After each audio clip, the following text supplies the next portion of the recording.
right, wow, that's a rare Norman miss. I lost it. Are we rolling? Lost the fastball.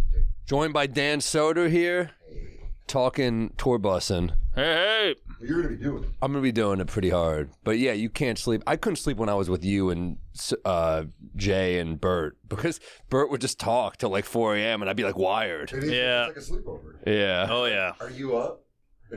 Yeah. But comics need a little recharge downtime. That bus, you wake up and they're like, "How you feel today, big guy?" Oh, like, dude. Jesus Christ. The best is I think I finally, Water skiing. I would like sleep in patches on the bus. I was telling Sam I'm not a good sleeper on tour buses. And then one time the whole curtain just opened and Peter, who rules, Bert's assistant was like, "Hey, they're doing morning radio and they want you to come up." And I was like, "No." And then just 5 minutes later, Pete comes back and he goes, "They're really asking for you." And you're like, all right. But then it ended up being fun because you get up. Here's the thing about it. Here's the thing about going on the road with Bert is when you get up, it is partying. So it feels a little like college where you're like, yeah, I'll get fucked up. Yeah. Like he was like, bring a joint with you. You could smoke in the studio. And I was like, I never get this opportunity by myself. And it's shit you would never do on your own. Yeah. Like if you were in a hotel in Poughkeepsie, you'd be like, fuck that. But with Bert, you're like, I'll get on a fishing boat and catch a fucking squid. Yeah, we went to the Ozarks when we were in Missouri, and I was like, this actually is very fun. Yeah. What do you do in the Ozarks? We just swam. We just went to the water and swam, and it was great. We got that great shot of us with the little shark we caught. And I'm fucking squeezing the shit out of it because the guy was like, squeeze it. And then everyone was like, Soder, you're squeezing it too hard. I was like, hey, we're going to go anywhere. Yeah. I don't have the manliness of me to know how to squeeze something. No. I didn't grow up with a dad, so I just go like, it's either too much or too little. Right. And then Big J's out there in jean shorts and like a Phillies jersey. Well, I told him, I was like, you shouldn't wear your shoes. He was going to wear his like good shoes. And I was like, we're getting on a boat. And then the second the water started coming over, he's like, thank God yeah. And you're like, yeah. That happened to me, Chrissy, and Nimesh did a gig in Chicago, and this guy from OnlyFans was like, come on my boat. And we're like, all right. So we just go on a boat, and we all stupidly were like, we should take the boat to the casino. That sounds great. It's in like Hammond, Indiana. Like he's like, I could date you there on the boat. And we're like, that's a great idea. He starts going. We're in our show outfit, and it's just getting soaked. Wait, you went in your show outfit? He's like, I'll take you to the venue. So we figured Wow. so we had to By boat? Yeah, by boat. We thought like this is gonna be badass, and then we're soaked, and we're just and I'm like, this is the one night I'm gonna wear a suede jacket, just drenched. Like, god damn it, and we like pull over. So we had to dock us, and we had to take a cab, just soaked. Squishy shoes? Yeah, they were squishy. It sounds like a joke. A Jew, an Indian, and an Italian. Yeah. Go to a tugboat. Sounded like he was trying to get rid of them. He goes, I can get rid of 3 of them right now. There won't be a problem. Remember the kid who lived in a houseboat? There was always a guy who lived in a houseboat when I was a Not kid. in New York City. I guess you did. And I grew up landlocked in Colorado. I grew up Unless he lived on the Cherry Creek Reservoir. This is a real bayou upbringing. Because you guys remember how everyone got a fan boat when they were 15? And you're like, nope. Remember chasing gators on the water? You remember when a gator would crawl in the early morning and you'd have gator and eggs? And you're like, never had. Woo, go out and get the P-Rog, get some crawdad. He lived on a... There was always a guy who lived in a boat as a kid. Now, I'll tell you the High Plains white trash version of that, which is a 16-year-old that gets his own apartment because he's like not living with his parents. Right. That feels like that is also awesome. Dude, it is awesome. That's the best. You could go over there and just like smoke cigarettes. That's what I always wanted. I was like, he gets 22, it's pretty sad, but at 16, you're like, this kid's the fucking kid. Oh, yeah. 16, though, it means something really bad happened. Yeah. If you're living by yourself at 16 or 17, nothing great happened. That's a good point. They weren't like, you know what? You want a house. Yeah. You got all A's. You're going to live by yourself. No, it's dad's in jail. Yeah. We feel bad. Mom's boyfriend gets a little handsy. Yeah. I gotta go live in, whatever apartment complex was close by, like the Cherry Knoll or something. They're always like, that's the Colorado names were always like named after creek beds or something. And it was a bunch of old people and your friend. Oh, it's great. It was great. But a houseboat is wild. Houseboat was big. I mean, it was free. You could just get up and fish and go out, and he would go to school in the houseboat. It was great. What do you use, dock it Yeah. at school? Dock it, put the book bag on. The houseboat is cool if you're Tony Soprano and it's like your second thing. It's not great if it's your primary resident. Unless you're a disgraced detective that's really good at fucking. There we go. Rec, John McDonald books, dude. fucking Florida noir. Oh, there you go. You love your noirs. I love my dude. But it's got, the detective who solves the cases on the boat is kind of badass. Yeah, because you're just you're down in the dumps a little bit. It's the romantic thing of a physical manifestation of you being down. Is like living on a boat. You want the Lethal Weapon guitar lick playing. Yes. Pull that up. Pull that up. I'm a little you just got dumped. Yeah. No. Your wife has to die. Yes. Yeah. There can't be like a bitch walking around telling lies about you. Yeah. Oh, here we go. Who creates that? Does that guy gets a paycheck every time that lick hits? Oh, I don't know. But that's how Hollywood, like, this is my problem with celebrities doing commercials, is you're robbing a whole group of people that used to make their living. Oh. Yeah, this is it. Oh, this is the kid waking up. Why do you have to blow up my wife? But for our gay asses, it's like this. It's like, that new one didn't work last night. I thought that crowd work riff was going to be a lot funnier. That fat chick in the condo doesn't fuck on the first date. That waitress said she didn't have a husband, but she did. I think Joe DeRosa jacked off in this condo bed last week. How does Piff the Magic Dragon sell so much merch? Is Fluffy fat, or is he actually fluffy? He's not fluffy anymore if he's skinny. I don't like any river. Yeah. Where did Matt Rife buy that headpiece? Man, you see his promo with Billy Idol? It's pretty fun. No, Billy Idol. It's kind of cool. Pull it up. Yeah, dude. I mean, when you get that famous, I think calling in favors, like us getting someone that famous for a promo is a huge deal. Yeah. I think this is better for Billy Idol's career. That's true. Whoa. White mocha. Cheers. Yeah. It's a nice day for a white mocha. Oh, shit. It's kind of fun. It's fun. What did you say? Shot beautifully. Yeah. All right, we got it, though. That's the gist of it. Nice cheese stash. I'm selling you steak. Yeah, all right, we don't have to watch the whole. All right. Good. We were on a good momentum thing with that. I really derailed us there. Well, you made a whole movie. Jeez, I know. Yeah, this uncut. There's like 3 hours. It's like an 824 commercial. Yeah. Like the Brutalist. We made fun of it on the bonfire years ago, but there used to be a thing called Billy Idol wanted you to stop idling in New York City. Do you remember those? No. It was like, I'm Billy Idol, stop idling your car. And you're like, what the fuck? So this is way better. I'm happy to see he's working his way up. I miss those New York taxi cab things, and this might be before you guys came to New York, but they used to do a thing where they'd be like, this is Paul O'Neill from the New York Yankees. Buckle up for safety. Great. Yeah. This is Dr. Ruth. It would just be any celebrity. You know what my favorite one was? At DIA, when you get on the train, and it goes like, doo-doo-doo-doo-doo-doo-doo, it'd be like, this is Peyton Manning. Oh, yeah. Welcome to Denver. The one that always made me laugh was Andrew Luck in Indianapolis, the former Colts quarterback, because he has my voice. So he'd be like, hey, this is Andrew Luck. Thanks for coming to Indianapolis. And I'd be like, that's me. That's fun. Yeah. Is it a win or a lose when it's like Billy Idol, don't idle? Yeah. Is that a win? Like, hey, my song got picked, it all worked out? Or are you like, I'm that guy now? Because Sting had a deodorant commercial and said, don't stand so. And I'm sure he made a shit ton of money, but I'm like, now you're the deodorant guy. Yeah, but then he shows you his houseboat. Right. Where he goes, right. that was the Billy Idol, don't idle. Right, I don't even know the commercial, so I don't know him. It was like really quick, but yeah, dude, that's when you get asked to do a commercial like that, the money better be. Oh, yeah. He got paid every day from Diddy from doing I'll Be Missing You. Oh, Sting did? So he hurts from Diddy going to prison, I guess. Good point. Diddy going bankrupt is bad for him. He's a character witness. Please, he's innocent. Yeah. Let him out. He always seemed nice to me. He's like, I taught him tantric sex, so he didn't bust in any of those kids. So is it sex? You know, it's got to be crazy surreal as an aging musician. When you call up customer service and you hear your song on the hold. Yeah. You know, and you're like, oh, man, White Wedding. You know what made me feel old as fuck? Flying into Seattle, they played Soundgarden at the baggage claim. Oh! And you're like, we're cooked. Damn. Bummer. If you're elder millennial or Gen X, we're old. Right. Spoon Man. Yeah, it was like, I forget I think it was, That band kicks ass, by the way. they're the best.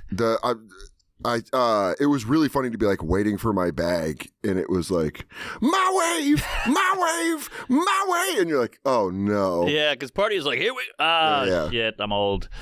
Damn. Once elevator music is the shit you grew up with. Yeah, that's what we're at. It's like a really swanky hotel maybe, and they're just trying to be hip, but then even then. Yeah, but it does hurt. You know who had a houseboat? Pull this up. Kelsey Grammer. Really? Yeah. Yo, this is just a theory. Well, it's not a theory. His ex-wife was on the Real Housewives or whatever, and she's like crazy hot. Back in the day, she was like an MTV Spring Break girl, which makes me think Frasier was getting some crazy pussy. Oh, yeah. It's Kelsey Grammer. He's like, hey, baby, I hear the blues are calling. Why don't you come suck me off? He's like, I'll toss your salad. And have some scrambled eggs. He'd eat my ass, and then he would make me watch him eat eggs. Niles would come in and double team. Yeah. He goes, Niles, friend, what if we have a little menage a trois? Apparently, he's a raging alcoholic. Really? Oh, yeah. Really tragic childhood. Mm-hmm. Like, isn't that weird when you were like, oh, I never expected Fraser Crane to have. Look at this resume of Poon. Yeah. Well, he was on drugs those whole first few seasons. So if you rewatch them, it's insane how good he is because he's literally sticking the landing on these like crazy act outs, and he's high out of his fucking mind. Which, you know, that's like when you find out Stephen King wrote a whole book and he doesn't remember it because he was all fucked up. Babe Ruth just eating sausages and, you know. That breakfast? Smoking, yeah. What was that Babe Ruth breakfast? It's like steak and eggs and whiskey. Sausage, yeah, everything. And then he was just taking them deep. They say he was half black. Did you hear that? Well, maybe he knew. Maybe half black. That's really funny. Maybe he knew that. He's like, hey, no. He's like, white guys ain't gonna pitch to me like this. Right. Let me get drunk and get the meat sweats. Yeah. Was he before? He was before Jackie. Oh yeah. No, he was playing just against white guys. Yeah. Oh well, there you go. That's why a lot of the baseball people be like, no. Is he? Right. Yeah, no real competition. That was a great line that Colin had in Trainwreck. Yes! In Schumer's room where he's like, a 12-year-old Dominican would have fucking taken Babe Ruth yard. Right. And you're like, yeah, you're right. Baseball was everything back then. Dude, that team was fucking Babe Ruth and Lou Gehrig back to back. Also, what sucks is Lou Gehrig got a horrible disease in the time when science was like, oh yeah, was like bad. Like science was just bad, and they're like, well, Lou, we're gonna name it after you, and he's like, it's horrible. Yeah, yeah, it's not a sandwich at a deli. Yeah, you know, he was like dropping. So there's a really sad part of his book where he's just like he can't. Rip, he's dropping stuff, and young Joe DiMaggio is just next to him, and he's just like, that's his hero. Watch him not be able, and they both just like cried. Jeez, fucking dark moment. It's like when you meet Jackie Mason, you're like, you're a dick. You're like bumming me out. That's his daughter. Do you do a Jackie Mason? I assume you do. No. I do a Rodney Dangerfield. Hey. You make your choices in life. Yeah. Are you a Dangerfield or are you a Mason? Yeah. Good question. Can you do Buddy Hackett? No. Dangerfield, I just grew up watching, so that's how I learned how to do it. He was the best. I was like obsessed with him, like everything from like the movie where he's the dog. Oh yeah, Rover Dangerfield to Ladybugs. But then when my dad let me watch the like actual like like Caddyshack. Back to School was huge. Like when I got to watch Back to School with my dad, and I popped because the bad guys were Billy Zabka, the bad guy from Karate Kid. Yeah. So when by like I was so young that I was like, that's Johnny from Karate Kid. Right. And I just loved it. Yeah. Dean Martin. That always made me laugh.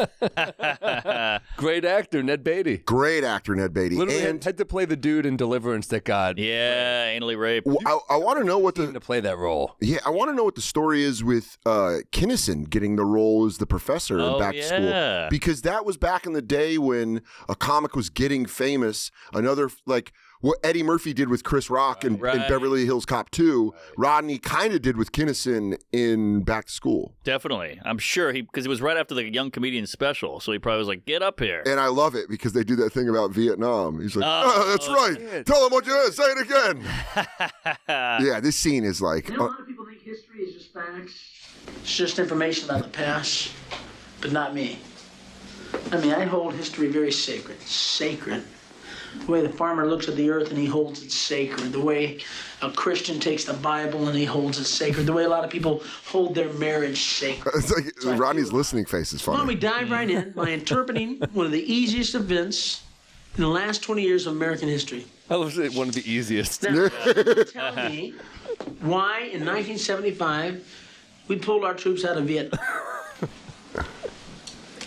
The failure of Vietnamization to win popular support caused an ongoing erosion of confidence in the various American but illegal Saigon regimes. Is she right? It's so funny. You could like see him getting mad. Yeah, he's good. Went on there. I know a lot of people like to believe that. I wish I could, but I was there. I wasn't here in a classroom, hoping I was right, thinking about it. I was up to my knees in rice paddies with guns, and then we're going up against Charlie, slugging it out with him while pussies like you. Put headbands on, doing the goddamn Beatle albums. Professor, take it easy, will you? I mean, these kids, they were in grade school at the time. And me, I'm not a fighter. I'm a lover. Come on. Today, like what comic gets Tim Dillon. Yeah. Oh. Tim Dillon 100% would have gotten the Kinnison role. Great call. Because Tim is so funny, he could have bended into like a fucked up Rant. thing, a rant where you go, it's funny. Yeah. Like, no matter what he's saying, it's funny. That's a great call. That being said, please don't remake this movie. No. Don't stop.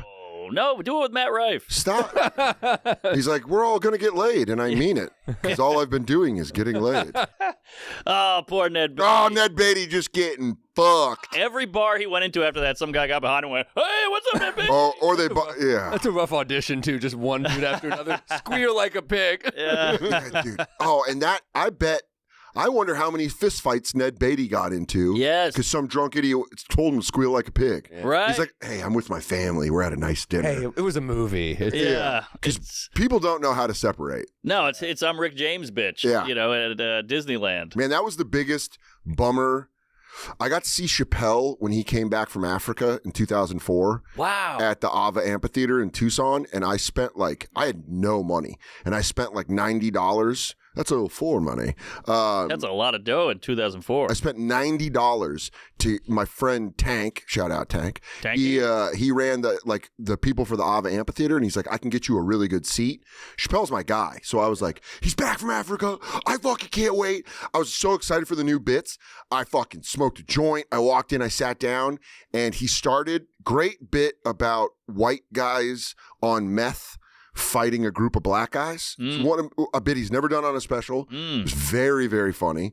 He's like, you should never fight a white guy that's shirtless and jean shorts with grease all over his chest. Something's happening with him. And he like does a whole thing about how they beat him up and it doesn't work. And I was like, on cloud nine. And then it just started. People going like, crack! I'm Rick James, bitch! Right. I'm Rick James! And then people were going, this was the worst. He'd be setting up a bit, and they'd just go, yeah! Oh. And they'd be like, all right. And you saw him go like, okay, all right. Like, all right. Damn. It just sucked. I was so mad. I was doing the white guy thing where you look behind you, like at a movie when black people are talking. Yeah. I'm not going to say anything, but I'll look. But I'm mad. Just know I'm getting huffy. I will write a negative review of the theater, even though it's not the theater's fault. It's not. We know that it's not the theater's fault. And he had a great line though. At one point, he was like doing a joke, and this lady was like, "Dave for president." He goes, "President? I can't even do 3 seasons on cable." He goes, "You would get to the second year of my administration, and they'd be like, the president has left simply with a note on his desk that said, fuck it." And you're like, great. And I saw him riff that. So for me, it was like, I had my first joke book on me. He signed my first joke book. How do you meet him? You just wait. People were yelling for him after the show.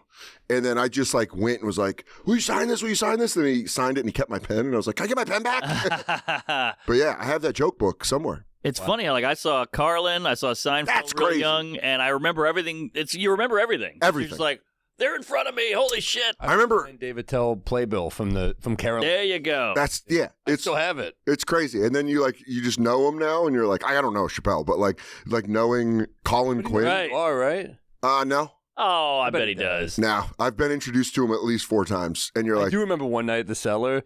It was like years ago. I was blacked out drunk. Yeah, it was probably like 8 or 10 years ago or something. And dancing, talking to him at the Cellar, and then you went on stage, and I sat down right after you, and he just looked up at me and goes, "It was great talking to you." Oh, he thought I was you. Oh, really? Yeah, that's great. You know what? I've talked to him like since then, and he's been really cool. Oh yeah, he doesn't every time. Michelle Wolf's introduced me, other people. I just am like, I don't want to push it. I feel that way about like a lot of celebrities that I like. If I really enjoy somebody's stuff, I'm not pushing to meet them. Push it. No, never push. Like Josh Homme from Queens of the Stone Age is my favorite musician of all time. He's kind of been around, like Bill Burr opens for him sometimes. I'll never push that. No, and it'll happen eventually. If it does, it does. If it doesn't, it doesn't. I think there's nothing wrong with this idea that you have to be friends with every person you like. You can just be a fan. That's true. And being a fan sometimes is very valuable. It's better. Yeah, because you're just like, I don't, you know. I'm glad I never met Ned Beatty because I think I would have tried to rape him. I think it would have sucked. Sam would have gone, I hate to say this, but square like a pig. Could you square like a pig? He goes, God damn it. I ruined it with Eddie Vedder. What? Yeah, I went to, I'm not a huge Pearl Jam fan, but we did Bonnaroo in 2015. Mm-hmm. And oh yeah, it didn't go well for me because I brought a girlfriend and didn't really go the best. I remember that. Didn't have the greatest time. Yeah. So Ari Shafir was like, that bad, or was it just the girlfriend? Its sets were bad. It was He was clingy. Don't go with your friends. Come with me. It was with your friend. We never saw him. Yeah, it was one of those things where, and Ari, being the secret mensch that he is, because he'll never be loud about Killed this. her. Yeah, and then she was never heard of again. Only some teeth were found in a lake. But he was like, dude, let's go back. 2016. He was like, obviously you can't get booked, but he worked a deal out with Rocky, who would book comedy. Yep. And he's like, we're going to do a secret show, 2 a.m, and it'll be me, you, Sean Patton, and Jack Knight. That was like the show. Nice. And I was like, great. And he's like, I got an RV. We can stay there. And we've got wristbands and food tickets. Whoa. We just didn't get paid. Whoa. But it was awesome. So I went that year. It was like Judd Apatow, Pete Davidson, Nate Bargatze, a couple other people were at the Comedy Tent. So people we knew. Yeah. Specifically Pete and Nate. And like I'm hanging out with Nate, and then Eddie Vedder, Pearl Jam was headlining. Eddie Vedder's friends with Judd Apatow, so he came to the Comedy Tent. Whoa! And we were just sitting outside talking, and I was having a great conversation with him. We were just like talking about weather and humidity and like Hawaii versus Chicago, all the like. Wow. Well, that's a great conversation. We were talking about the weather. It was, but I'm telling you right now, we were locked in. We were having a good convo, and I know he knows that. Well, but he's sick of talking about Pearl Jam. That's exactly it. And watching everyone suck his dick around him. Right. They're like, you're so amazing. You changed my life. And I was like, fuck this Tennessee heat. And he's like, brother, you're telling me. Like, there we go. And then we went into it and he was smoking a cigarette and I was like smoking a joint. We're just like having a fucking hang. Yeah. And then they were like, Eddie, they're going to take you. And I went, hey man, do you mind if I get a picture? And it ruined it. It just like, you could just see his face be like, damn. Yeah. You went from like a peer to a fan. Yeah. And that's why I was like, I don't think if I would have done that again, I wouldn't have taken a picture. Is that it? Yeah. Oh, shit. Well, you got it. It wasn't worth it. Wasn't worth it. Really? But you have that forever. Look how fucking high I am. Oh, man, you look high. I am ripped. You're like the ShamWow guy. Yeah. And I just lost a bunch of weight, so I was wearing these tight T-shirts. I was like, oh, I could finally wear tight T-shirts. It's disgusting that that's 9 years ago. I know. That's wild. Yikes. And then when I did it, here's why I also felt bad. Get it out. Sorry. Yeah, dude, I felt it rumble in my hand. Squeaker. What sucks is everyone else started asking for pictures after I did it. So it ruined it even more. There was like 5 other people that wanted a picture, and you're like, you were the Katrina floodgate. Right, you were the levee. Oh, yeah, the levees broke. What was that Louis story? You had that funny Louis. Back in the day? Yeah. Whoo! I am just now on good ground with Louis, and I have not told him this story, but it was an infamous one in our group of friends. Oh, back yeah. in I the don't day. remember it. So remember Comedy Village? The old Boston? Boston on 3rd Street. A little bit. It was on 3rd Street. It wasn't CB's. No, CB's was McDougal. McDougal. So it was like that way, like straight. It was on West 3rd. It was next to Il Molino, Yeah. Yes. the firehouse. Yeah. It then became like Zinc Bar. Yes. I know. Yeah. And so it was the Comedy Village in the West Village. The old Boston. It was the old Boston Comedy Club. Yeah. And I used to bark Monday nights. There was like a show there that this lady Daniela put on. And I would bark and List would host. Hey, all right. And this was like when we first started hanging out. It's 2007, 2008. and we'd drink a lot. Oh yeah. Christy, the waitress, would like feed us shots. Nice. That we couldn't afford. Yeah. So you do like a double shot of Jameson, and then my barking got real good. You're out there like, what are you doing? You want to talk? I'm like, the legend of the drunken barker. Yeah. But I found out when I was barking, I found out it was like a cheat code. I could sit in the front of the place and smoke cigarettes and just hang out with all the comics. Like when it was warm out, everyone would just hang out front, and I could just like chill and hang out. Was it Voss and Keith and Norton? And but it was Monday nights, so it was like Norton would come around and he'd be like, shh. But it was like me, List, Ira Proctor, Dan Bolger. Wow. Like you would come around sometimes. A little bit, yeah. But once in a while, and then it was like Matt Ruby and a bunch of people would be there just kind of hanging out. And List was opening for DePaulo, and List was like, I got to go around to the Cellar. DePaulo's there. I got to get my check from last weekend. And I was like, great. And he comes back like he was hosting. So he like ran back out of breath. And he's like, Louie's there. He's like, Louie's there. And Louie was working on Chewed Up. Oh! So it was like he was building Chewed Up. And he's like, Louie's doing sets. Go tell him we got a show working. There was like maybe 8 people. Yeah. And he's like, go tell him we got a show working. And I was like, okay, way out of my... You're like, I'm going to tell him at the well. I was like, and he's like, you better go, boy. Go get him. And I went over there, and Shaq, R.I.P. Shaq, the bouncer from the Cellar, Big J introduced me to him, so he was the only person I knew really on the staff at that point. Gentle Giant. Yeah, dude. The best. Shaq was the best. And I was like, Shaq, can I go watch Louis' set? Is he on right now? And Shaq was like, yeah, he's on stage. I'll let you in. So he like walked me downstairs. I watched the back half of Louis' set from the hallway. Yeah. He got off, and I was drunk. I was pretty drunk. Oh, yeah. We'd been drinking shots. It's just a bad combo of drunk and excited and stardom. Nervous. Yeah. And your idol is like one of the comedy gods gets off stage. Oh, yeah. And I was like, he got off stage, and I was like, great set, Louis. And he's like, thanks, man. And I was like, the Village is working. And he goes, what? And I go, the Village is working. And he goes, I don't know. And I go, the Village is working? Like 3 times, I think. Yeah. And he like looks at me in like a very Louis way of like, and I go, I don't know what I'm talking about. And he goes, neither do I. And then he just turned around and walked up the steps, and that was it. Oh. And dude, I came back. This is something that's burned in my brain. This is something because Joe is so animated, like stuff. And I'm walking down West 3rd, and I'm coming to the thing, and he's going like this. He's going. You know that list? He goes, what do you say? Woo! He goes, is Louis coming? Yeah. Is Louis coming? And I go, I told him the Village is working. And he goes, what? And I go, I told him the Village is working. And Liz thinks about it, and he goes, we're in the Village. And I go, I know. I just tried to sound cool. Goes, doesn't make any sense. And that was it. And then anytime Lou would come around, I mean, I quit drinking, but anytime Lou would come around, I'd be like, fuck. Yeah, well, we've all had my famous one with Louis where I'm opening for him.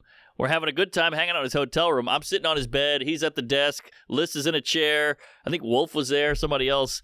And I thought it'd be funny to rip a huge fart. Oh. And he flipped. Yeah. He's like, what the fuck was that? I was like, you're Louis. You're like the fart jerk-off guy. Like, what do you care? And he's like, you're on my bed. We've been through this, too, where, like, on the Daily Show, there's a clip of him being like, yes! I don't find farts funny. You're an asshole. Yeah. Exactly. Yeah. Mark literally got this. Oh, sorry, what? Do you want to tell us what you did last Wednesday? No, what did I do?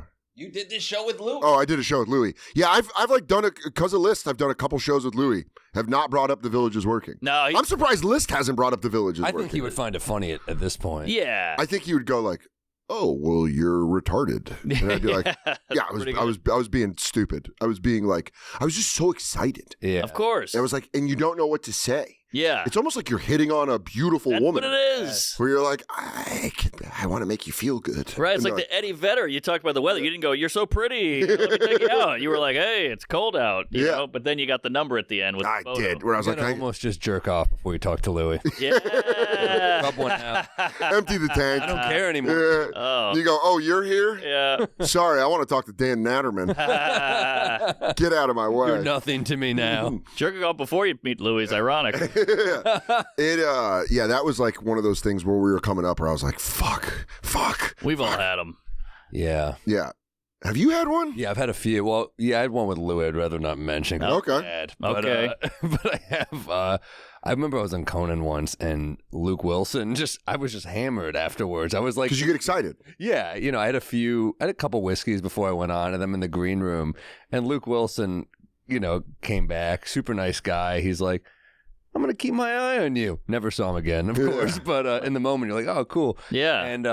And I was drunk, so I was like, fucking Royal Tenenbaums and Rushmore Hall of Fame. And no, I think I said Royal Tenenbaums and Old School. You're in the Hall of Fame for those two. And he was like, okay. Yeah. Okay is never good. Bad. Yeah, I was like, meeting someone and them going, okay. Yeah. And you're like, I blew that one. But yeah. they do forget. When I first met Seinfeld at the Creek, Woo. I went to go see Colin Quinn's One Man when he was running it back in the day. Unconstitutional. Yes. And Seinfeld's front row because he was directing it or producing it, something. And I went up to him and I went, I was such a retard, drunk, 22-year-old. And I was like, I'm the master of my domain. Ooh. And he just went, oh. Yeah. He gave you his bag. He gave me the bag. I'm sure he's heard that 9 million times. It's Ned Beatty, ass rape quality. Oh, the master of my domain. Yeah, you're right. You are hitting that one way too late. I might as well have gone up and gone. He's like, what is that? What are you doing? What's the deal? Why are you quoting an old episode? Stop. What did I think was going to happen? He'd go, oh, shit. No one does that. Yes. We should hang out. We should hang. It's funny to watch our friends start to get that now. Like, Shane gets people being like, he's making them at night. Oh, and Shane's like, Right. But every time I see that, I don't ever judge those people because I just think of me going, the village is working. Yeah. So, like, anytime I see someone, Shane, go like, I'm a dog, Shane. Right. I'm making them at night. And he's like, all right. I'm like, I get it, buddy. 20 years, you're going to regret that. Yeah. Well, what can you say? Because you want to show you know them, but you don't want to, I don't know. You got one opportunity. What do you say? Yeah, that's got to suck. It's tough. You want to kill it. Because you got to be, like, okay about it. Right. Yeah, no, that's a fan. You have to be nice to someone who is supporting your stuff. The coolest one I ever got was a Billions fan. It was after the end of, like, season 3 where I turn on Bobby Axelrod. I, like, leave the company or whatever. And I was walking to Sirius XM, and this old black dude goes, can't believe you did that, man. And I had my earbuds in, and I went, what's up? And he goes, why'd you do that? And I went, why did I do what? He goes, you turned your back on my man Axe. And I was like, oh, yeah. No, I don't know. I'm sorry. Like, an old black guy giving you props is like, thanks, mister. Right. This is why I'll never play a slave owner in a movie. People still, they think you're that guy. Yeah. Well, that's why Brad Pitt wisely cast himself as the guy who freed the slave. By the way, he didn't wisely cast that. He was the producer. Yeah. And he gave himself. That's the move, though. He was like, hey, could you put me in the movie as the guy that only makes women come? I just don't want to be anything else. By the way, that's all of his movies anyway. Yeah, that's true. But no, I love that he's just like, he's got one scene and he's like, I'm going to free you. I'm Canadian. Yeah. So I've got none of this blood on my hands. Because he does. He comes in 12 Years a Slave, and he's like, I've got blood on, dude. I mean, DiCaprio's got a couple of big N-bombs out there in Django. Well, I was actually just reading about how he was uncomfortable with the script of Django, and Samuel L. Jackson was like, no, say it. Oh. He does that to people. Yeah, he wants you to say it. Say it! To make you uncomfortable. Yeah. Dude, I was just watching, you ever see this movie Deep Cover with Lawrence Fishburne? Yeah, absolutely. There's an opening scene where, it's all these like black guys auditioning to be this undercover agent, and there's this white guy interviewing them, and he goes, what's the difference between an N-word and a black person? And he keeps asking him, and one guy punches him, another guy like freaks out, and here it is. And I was watching. I'm like, hopefully, there's more to this guy's role. Yeah, dude, that's crazy. He went in and had to read that. Yeah. He goes, "Can we not do that scene? Can we do the other scene?" And they go, "Do the scene." They're like, there was some background noise. We're gonna need you to say it again. He's like, "Fuck." And these cameras are recording. Yeah. Plane went by. Do it again. Room tone. Yeah. But there's like a callback in the end to it where Fishburne gets him, basically. Okay. He gets him in the end, but it's He like... goes, that's the difference. Yeah. Well, who would rather play this or Ned Beatty's role? Oh, great question. That is tough. That role. Because you're not getting raped. Yeah, it's a fake rape. That's I a real don't N-word. care, though. But like we were saying, people believe it's real. Yeah, true. Guys would just walk up to you and be like, do they have to sew your asshole back together? And you're like, and I feel like black people give Leo props. Like, Roy Wood even has that bit. That's a great bit. About him being like, we need guys like you to tell the story, basically. Yeah. Well, that's why Louis' bit of Goodbye Jews. yeah. That is like, I never even thought about the audition process till that bit. Yeah. Goodbye, Jews. Yeah. Juilliard. Yeah. It is so funny because, like, actors are very liberal and very, like, I don't want to hurt. Is this a safe space? And then they have to say wild ass shit I know, like that. that's true. Like, okay, here we go. Get down there, you damn. I know. That's why I'm so glad. I think we're all safe here. We've never done a photo of us in blackface. I know. Because, every time a Kimmel thing or a Sarah Silverman thing or a Jimmy Fallon thing, it always bubbles right back up. And you're like, God damn it. That's going to live forever. Well, yeah, and it really is a picture says 1,000 words. Yeah. And it's all the N-word. That's the difference there. That's the picture. Yeah, and that's got to suck. And I don't think Jimmy Kimmel's a racist. I don't think Sarah Silverman's a racist or Fallon, but he's like, that photo just lives. Yeah, at what point do you go like, because you can't really get mad at it because you did it. Right. Yeah. Kimmel's, it was the Karl Malone. Yeah. Why do they call it diabetes? Karl Malone thinks they need to call it liverbetes. That sounds a lot better some than people diabetes. Look out, world, I got liverbetes. But then some people get more mad at Kimmel for this than they are at Karl Malone for fucking a 12-year-old. That's true. Well, that 12-year-old produced an NFL caliber tackle. So wait, who's this 12-year-old? His kid ended up going. Whoa! His kid played in the NFL. Karl Malone's illegitimate son played in the NFL, and then once he made it to the NFL, Karl Malone was like, "Yeah, he's mine." Whoa. Yeah. Damn, that's the best case scenario, I guess. Oh, that's actually his real son. I'm talking about. Look up the one from the grape. A 12 from the statutory grape. I'm talking TikTok now. Yeah. I'm gonna unalive myself. I had segs. Type in Karl Malone rape baby. I don't know. That's probably a way. Sorry, grape baby. That sounds racist. That's KarlMaloneRapeBaby.com. There's a website for rapebaby.com. .net now. Oh, that's him, all right. No, Karl Malone Jr. Okay. His name isn't Karl Malone Jr. Yeah, they don't usually take the name. Yeah, they don't have. It's not his name. His name's Rape Baby Malone. It was. Yeah, there it is. At age 20, Karl Malone had a child with a 13-year-old. 13. Which means he fucked her when she was 12. And you should look it up. The guy's name. I'm mad. I'm such a pothead. I usually know the guy's name, but he played it. It's what? Yes. Damn, good name. Yeah. Demetrius Bell. That's exactly who it was. Ooh. Played in the NFL. And played in the NFL a while, like had a career. Wow. And once he was finally in the NFL, Karl Malone was like, "He's in the NFL? Yeah, that was my baby." But it's wild. So the mom's like, what, 28 now? Yeah, she's still out there. Yeah. She's younger than him somehow. Right. Demetrius Bell. Yeah, dude, isn't that wild? Yeah. Like, damn. Man, sports are cool, man. But you're also like, if you're a rape baby, how mad are you that the rapist isn't a professional athlete caliber DNA? That's true. You're like, my mom got raped by a fat little slug at the bar, and now I'm, Is that how they do it at the clinic? Well, he's an athlete. I think you should keep it. Keep it. Yeah. What's the rapist's 40 time? You go 4-4, and you go, Right. Might want to keep a Boyhood episode of Law and Order SVU. Just overtime. Oh, dong dong. It sounds like a perfect Republican argument. Like, hey, you might be in the NFL one day. Don't abort him. 1 out of 500,000. Yeah, it's always, you might cure cancer. That's always the go-to. Yeah, but that was when you find that out, you're like, that sucks. Yeah, you ever paid for an abortion? No. Oh, you got them for free, huh? Yeah, I do them myself. There's wire hangers for a reason. Yeah, dude. Tells you got to it's hard to get them off the thing, but it is crazy. I used a wire hanger recently to something fell down our sink, and it was like right, where the pipe curves. Like curves. Yeah, it was there. It was like a long, and I was like, I can get it. And we had from the dry cleaners. We had it. And as I was undoing it, I was like, crazy that people used to do abortions with these things. Insane. I think about that all the time. It's just like, Wow. I'm just saying.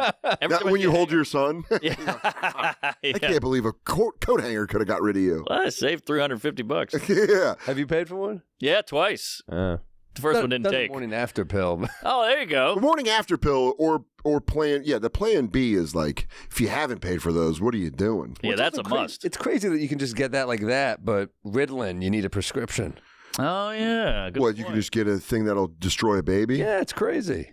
Yeah. It's just like you have to go to the pharmacist, but they just give it to you. It is a mulligan. Yeah. Where you go, can I get a mulligan? I think I came in a lady. It's a wash. There you go. You just do it like as a precautionary thing. You go, you take one, I'll take one. Yeah. It won't do anything to me, but hey. She tried to split it with me. I was like, nah, it's probably my fault. I'll pay for it. Yeah. I have You gotta bought pay for their body. Plan B pills. Yeah. I remember that was like when I had no money.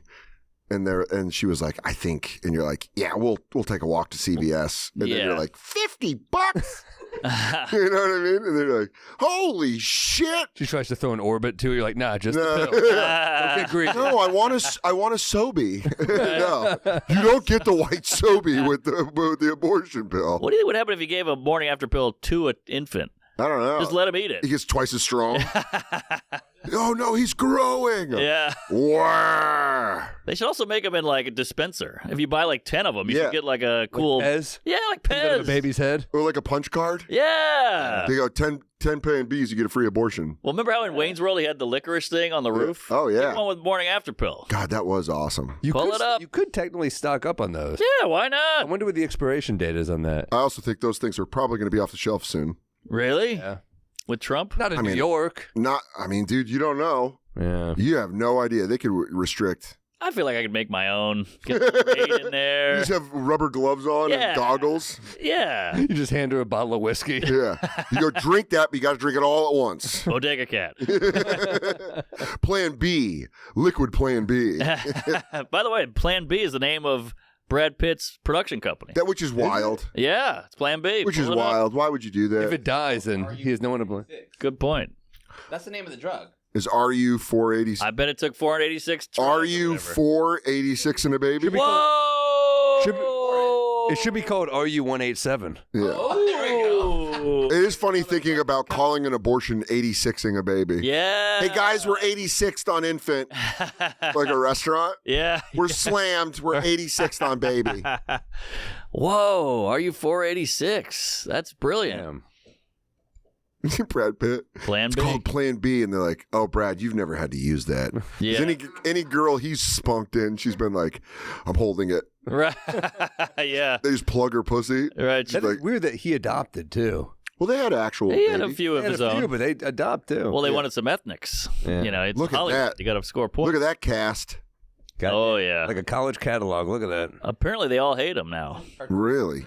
Is that correct? Am I wrong? Is Two that of them right? are? Is that right? I don't know. No, you think I it's feel like they Megan do that with celebrities' kids all the time, where they go like, all of his kids are trans. Right. Like, all right. A couple of Elons, I think, are trans. One, I think one. One. Yeah. I mean, it's a numbers game. At a certain point, you're gonna hit. You can't be like pro-population and anti-trans. You're gonna hit trans. Oh yeah, Shiloh Jolie Pitt has said she would like to be called John. There you go, because I think he roughed her up a bit. But what happened? Where was that when we were kids? I knew a ton of kids that got beat. They didn't switch it. He beat the mom, I mean. Oh, so Shiloh wants to switch to a man to defend her mom. Right. I guess so. I always say she went to the press about getting beat up by him and first rule of Fight Club. Can't talk about it. That's why he was mad. Yeah. Why did you do that? Why did you do that? I'm Bob. I have bitched it. Oh, yeah, the Grammys thing. Dude, Kanye West's relationship with his wife is just abuse. What's going on here with the It's nudes? just abuse. It's like, I don't give a fuck who you are. You can't pitch it to me that it's anything other than wild abuse. You don't think she likes showing her body? I'm just playing devil's angel. Oh, I know. And I know there are people that go like, I love that kink, but it's like, there was one picture I saw. It's a hard kink to pull off. We're gonna walk the red carpet. Look at these knobs. You gotta be her pretty famous. Tits are giant. That's unbelievable. Isn't it weird she looks exactly like Kim Kardashian? A little. Yeah. If you had an ex and she started dating a guy that was like, hey, this is this is Ted. Yeah. He just looks like you. And you're like, what are you doing? I'd be flattered. You would? Yeah, a little bit. Oh, maybe Like- not. Maybe it would mean that my personality was that bad that you have to go. Well, I think Kim broke up with him, right? Oh, yeah. Well, he went cuckoo.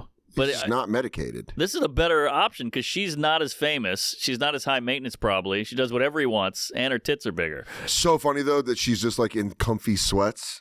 Yeah. And he's like, we're going to go get dinner. And she's like, do you want me to put on the plastic 6-pack we got and some rain boots? He's like, yeah, squeeze your titties in them plastic 6-pack. That is unreal. He started tweeting again, and it was like literally when they dropped the Luka trade news, which is so funny that like he thought he was going to make a bigger splash, but everyone's like, "Oh my God, Luka!" The biggest trade in NBA history. Yeah. And you go like, Crazy. what, Kanye? And he goes, I'm crazy. I am a god. And you're like, yeah, Luka's on the Lakers. Shut the fuck up. Well, he tweeted, I was going to fuck Kamala, but I don't fuck losers. That was like his first tweet back. And he misspelled it. Ah, you want that one back. Yeah. What is this a relief for? I love that there's like a charity behind her. It's so funny. Really, just get her clothes. Throw an army blanket on that woman. I know. It's to get people clothed after. There was one time after Los Angeles. she was just naked one time holding like a stuffed cat. And she just had to walk around like that. And you're like, that's your outfit? Yeah. Just holding, you're just like a scared kid after a nightmare, but you're naked? Right. It's got to be a tough existence to be in a relationship with him. Kanye has to suck to hang out with. Yeah. Oh, of course. Same sensory? Yeah, which is, Katie finds that the funniest thing. She goes, What the fuck is going a lady named Sensori, which sounds Italian for censor, Yep. is all, I've never seen her not naked. All right. That one right there, where you're like, what is that? Yeah, it's 2 on the nose, like Anthony Weiner. Yeah, it's showing his dick. Right. Yeah. Yeah. Bernie Madoff, yeah. Yeah. It's like, yeah, dude, Madoff. I didn't even think of that.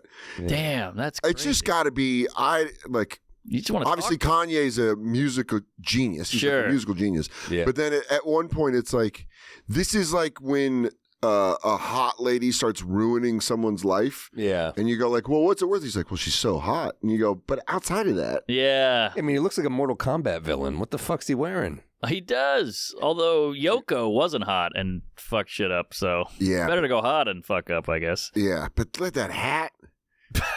What's The she wearing? chainmail? Yeah. This is strange. Look at this guy. He's like a hefty bag. He really does just always dress like a 5-year-old that got into his parents' closet. He's like, I'm wearing oversized boots and my dad's suit jacket. Yeah.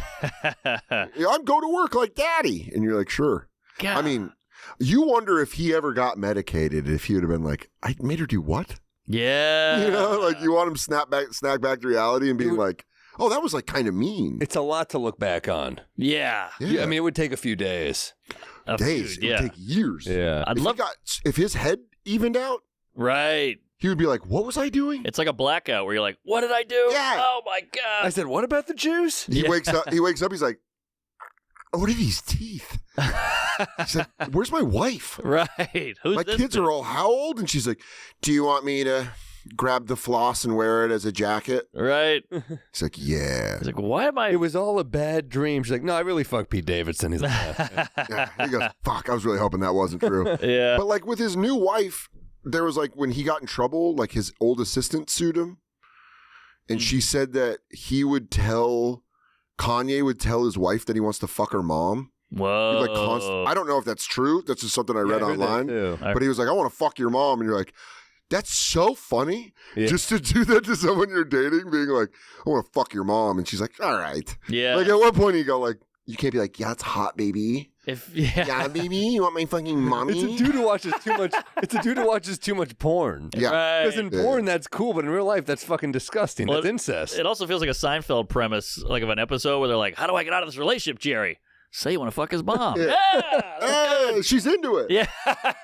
She's into it. Yeah. Someone said a long time ago, one of my buddies, who's black, so this counts more. Okay. He was like, yeah, Kanye's a nerd. He's like, Kanye's just a nerd, and he just got access to everything, so he's acting like a nerd would, where he'd be like, I make hot girls dress crazy. And you're like, Right. it's not cool, though. And he's like, Yeah. it is cool to me. Right. I got silver teeth. fairness, that's Sensori's mom. The mom's All right, cute. She is hot. All right, Kanye, we're back in on you. She's wearing a red rocket pop dress. Oh, yeah. Like to break her over the counter. What does she think of the daughter is the question. Like, we got to get the daughter to go on Call Her Daddy. And dude, they will do, I'm telling you right now, there will be a documentary in like 15 years where she's like, this is what happened. I hope so. This was the abuse. This is why I did it. The money or whatever. A lot of drugs, probably. Probably like, yeah. Well, they said that rumor that he's addicted to nitrous. Whoa. What does that do to you? I don't know. It's like a whippet. I genuinely don't know. But when people say that, whenever someone's addicted to a drug, I don't know what they do. I don't judge them because I go like, I don't know what that would do to you. I'm on ketamine. Ketamine. You know what that does? What? Okay. So you can't judge me. Oh, well, how much ketamine do you I'm just kidding. I don't know. I had friends that used to do lines of ketamine in high school. Me too. Isn't that what killed Matthew Perry? It's like horse tranquilizer. Yeah, they would do it off a key. Is that what killed him? I think it was a mix. I think old Chandler Bing had a cocktail in him. Could I be any more fucked up? But they, like ketamine, I remember back in the day was the drug that when the friends I knew that did it, I was like, oh, that's way too hard. Same. But it seems like it's more. He was high concentration of drug ketamine in his blood. Okay. Damn. Whoa. Fell asleep in the hot tub? Yeah. No, he fell asleep in that fountain in the opening of That would be a great parody, just seeing Schwimmer like, he's not okay. We gotta revive him. They rip his tuxedo open. Joey's like, how you doing? I'm dying here. I'm fucking dying. So no one told you ketamine was gonna kill you. That's what they're doing above. Wake up. So no one told you ketamine was gonna stop your heart. That's fucked up. Have you done ketamine? No, I've never done it. Have you done it? I've never snorted anything. I can't snort stuff. Snorting freaks me out. Uppers make me obnoxious. I'm already obnoxious, and I smoke a lot of weed. So like an upper would just be a nightmare for people. Caffeine's great too. I'm good with just caffeine. Caffeine and booze. Great. Yeah, that's a big boy. Caffeine and weed are exactly what I love. The perfect balance. Together? Love it. Really? Love to get high, then have a coffee. That's nice. It's real nice. So you're like a productive pothead. Kind of. You get juiced up, I notice. When you smoke, you're like up and at 'em. I have fun with it. I like it. It's when you quit booze, you got to have something. Can you ride high? I prefer to. Whoa. What I do is like, I think like a lot of my premises and stuff that like I know I want to talk about is I write sober, but like punchlines are like, when a joke goes a different way, weed kind of helps me be like, oh, I never thought about it from that angle. Right. Carlin used to do that. That's right. Carlin used to write, and then he would smoke a joint and go back over his writing and be like, oh, I could put this in, because I think it just makes you sillier and weirder. So you like come up with a joke where you're like, oh yeah. Takes the filters off a little bit. Sometimes you're writing like, this sucks, I suck, with the weed just kind of in it. Big J told me one time he likes to get high before he goes on stage because when he riffs, he's more likely to say something that'll make him laugh. And then when it connects to the audience, he's like, oh, well, that's genuine. It depends who you are, though, because I've tried it once, and I was like, yeah, this ain't my drug. Oh, I've had bad experiences. Yeah. Like doing stand-up and writing high. It's like sometimes you're like, oh, this is all so stupid. Right. I'm so stupid, and then you're just down the tube. Yeah, I did shrooms before a set once. Whoa. That was bad. Were you peaking when you went on, or were you like getting high as? I was getting high and then kind of peaking and got off. Yeah, I did. This is like 2012, maybe 2000. It might have been a little later than that. Ari did his "This Is Not Happening." And he was like, we're all going to do mushrooms and do a story about doing mushrooms. So Ari showed up with the mushrooms. I was there first out of everybody. He was like, hey, will you go first? And I was like, sure. We ate the mushrooms. I went on stage and I was telling a story about when I got pulled over in high school on mushrooms by a cop, and they let us go. And it was like crazy. But I was like on stage and felt so good. I was like comparing things, and I was like, oh, and then this light on the stairway turned on. Oh, because it was at that strip club, the Cheetah one, the one upstairs, and a light on the stair turned on, and it for some reason like got my attention, and then I spiraled. Whoa! It was spiral. It was a cop's flashlight. You were driving. I was like, ah, I'm back. I'm like, back. Oh fuck! I'm not on stage. I just looked over and I was like, huh? And then everything, I was like, are you guys? And then I felt like my pupils open. Was it on TV? I think you just shit your pants. That was bad. Were you on TV for this one, or was it just a live show? This was like way before he did it as a TV show. I mean, I would hate to be doing a TV tape. Of course. No. Hey, folks, we might be drunk is brought to you by Chubbies. Spring is coming up, and it's time to show off those thighs. Chubbies has got you covered with shorts you're going to love. The original stretch shorts have the stretchiest fabric for ultimate movability and flexibility while still looking perfectly tailored. I love these pants. They're killer pants. Great stuff. I'm wearing their jacket today. With a bunch of different inseams to choose from, an elastic waistband, and a button fly, they're classic and comfortable. I love Chubbies. It's all I wear. I got their shorts, their long pants, their jackets, their shirts, sweaters, you name it. But their shorts are really their specialty. Pair those shorts with Chubbies Performance Polo, and you've got the perfect outfit. Soft, stretchy, breathable. You're going to feel good from head to toe. And if you thought the deal couldn't get any sweeter, for a limited time only, during the Chubbies Spring Break Sale, all shorts and swimwear is 35% off. Wow. Whoa! With select styles, up to 65% off. Now that's how you do spring break. So head over to chubbiesshorts.com and take advantage while you can. Don't blend in with the crowd. Stand out with Chubbies. Your online store rocks, so shouldn't you be using the #1 checkout on the planet? Shopify has what you need to make those big sales.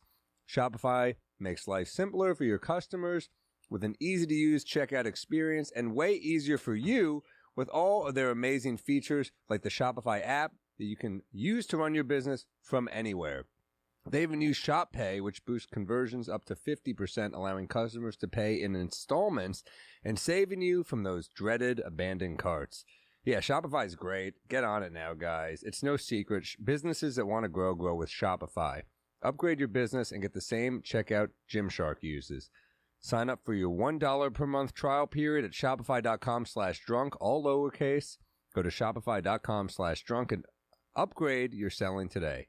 Shopify.com/drunk. Woo! Hey, sheath. I'm wearing them right now. If all your underwear has holes in them, it's time for a refresh. Get yourself some sheath underwear and get ready to change your life. Here's the deal. It has 2 pouches. Put your dong in one and your balls in the other. Your dick and balls are now separated, and everything can stay warm, dry, and in the right place. I don't want to get too queefy on you guys, but I get jock itch all the time because my junk is always flipping and flopping and sweating and moist and weird. But now that I got sheath, I'm separated, segregated. There's a nice Gaza strip in the middle, and we're all copacetic. You can get them in tons of different colors and patterns, so no matter what you're into, Sheath has got something for you. Go to sheathunderwear.com and use code DRUNK to get 20% off your first order, plus Sheath's 100% money-back guarantee. That's sheathunderwear.com, promo code DRUNK. Get Sheath Underwear, support the show, and support your balls. Hey, folks, We Might Be Drunk is brought to you by Factor. Eating well doesn't have to take up your whole day. Factor makes it easy with meals you can heat and eat in just 2 minutes. Whoa, I'm already finished orgasming. Everything arrives fresh and fully prepared. It's perfect for any busy lifestyle with 40 options to choose from each week. It's as easy as selecting your favorites and waiting for them to show up on your doorstep. Damn, comes right to you. Whether you're on a keto diet, want to up your protein, or you're watching your calories, there's something for you. I'm a big cooking queef. I don't know what I'm doing in the kitchen. I'm trying not to say a bad word. I'm a special needs kid when it comes to an oven. I don't know what I'm doing. I want to put my head in it most of the time. I stink, but now that Factor's around, it comes right to my house. It's good for you. It's easy to make. Anybody can do it. It's a great call, and you don't have to go to the grocery every 10 seconds. So might as well give it a shot. The meals are top tier, and the convenience is incredible. Eat smart with Factor. Get started at factormeals.com/factorpodcast and use code FACTORPODCAST to get 50% off your first box plus free shipping. Jeez, that's half off. That's code FACTORPOD cast. So Factor Podcast, one word, at factormeals.com/factorpodcast and get 50% off plus free shipping on your first order. That is a steal. You got to do it. Thank you. Yeah, TV taping. Did you ever do one drunk or like buzzed? A special or like a TV? Like a late set? A couple Conans. I've had a couple whiskeys in me because they would just have whiskey there. Right. And I have a few glasses. They had a full bar. I think my best set on there, I was buzzed. Really? I was just so loose. I knew the jokes like the back of my hand because they were just, I've been doing them for a while.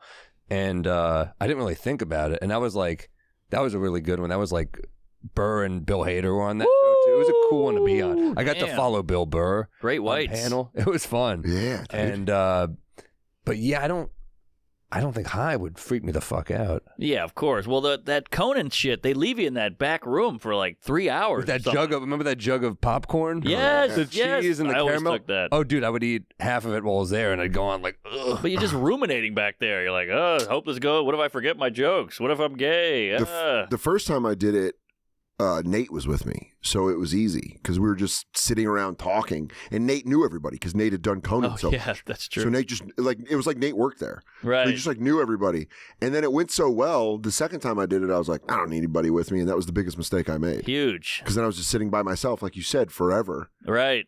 And then you're like, Speaking. Oh, sorry. Oh, no, what were you say? Well, speaking of Nate. We just went to his hotel room in Tribeca. How crazy! It was like a layer in the side of a mountain. It was unbelievable. It was the coolest hotel room I've ever been in my life. Greenwich. The Greenwich Hotel. Nice hotel. I think it's owned by De Niro. It's next to the Tribeca offices. It's fucking crazy. Unbelievable. The penthouse he was in was crazy. Was he just staying there for kicks, or was he filming something? He was filming that Billy Geist thing. Whatever that was. Oh, yeah. Willie Geist.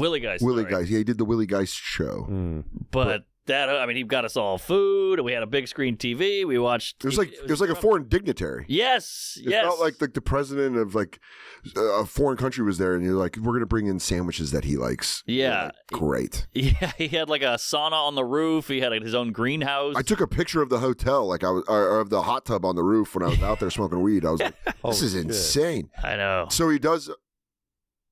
Oh, he does own it. Oh, wow. Okay. I mean, that place was beautiful, so hip. Type in the. Oh, okay. Type in the Greenwich Hotel penthouse. Struggling right there. You pulled it up. Nah. See if you can see the penthouse, because it was crazy. I mean, that pool looks kind of cool. Let's go to images.